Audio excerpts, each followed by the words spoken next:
Time for homeschool with Ashley Nicole Moss. And Ashley, after the Knicks surprised everybody last year, claiming the 4th seed in the East, they ain't going to be sneaking up on any teams this year, and the expectations are definitely higher. So how would you define a successful season for the Knicks this year?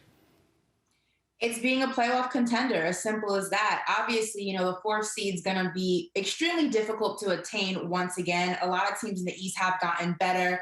And, some people will say it's beginner's luck, things like that. And sometimes that's true, right? But you want to go ahead and try to captivate that magic in some capacity again, whether that's a 5th seed or a 6th seed. You want to avoid that play-in. You want to show that you are a true, gritty playoff contender. And like I said, the East is going to be a lot more competitive than it was last season. This is not, back in the day where the East is kind of the stepchild of the NBA and all the talents out West.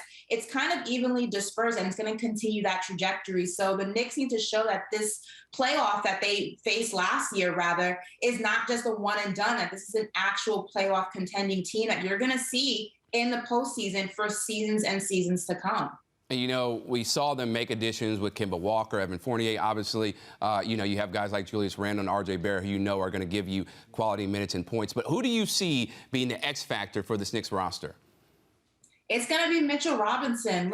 Look, that defense was missed drastically by the Knicks, especially in that postseason against the Atlanta Hawks. A lot of people will go as far as saying that that's predominantly the reason that they lost. Obviously, people were having offensive issues in terms of scoring. Julius Randle, R.J. Barrett, they were very up and down. But, points allowed in the paint, offensive rebounds, getting those second and third chance opportunities are extremely hard to do when you don't have your big man kind of living down there and making it happen. So Mitchell Robinson being back in the rotation throughout, hopefully, predominantly most of the season, but even more specifically in the chunk of that postseason where you really need all of your guys and all of them healthy, that is going to be the difference maker for this team. They were already a really, really good defensive team in the regular season. A lot of that had to do with Mitchell Robinson. When he got hurt, they were able to go ahead and maintain it.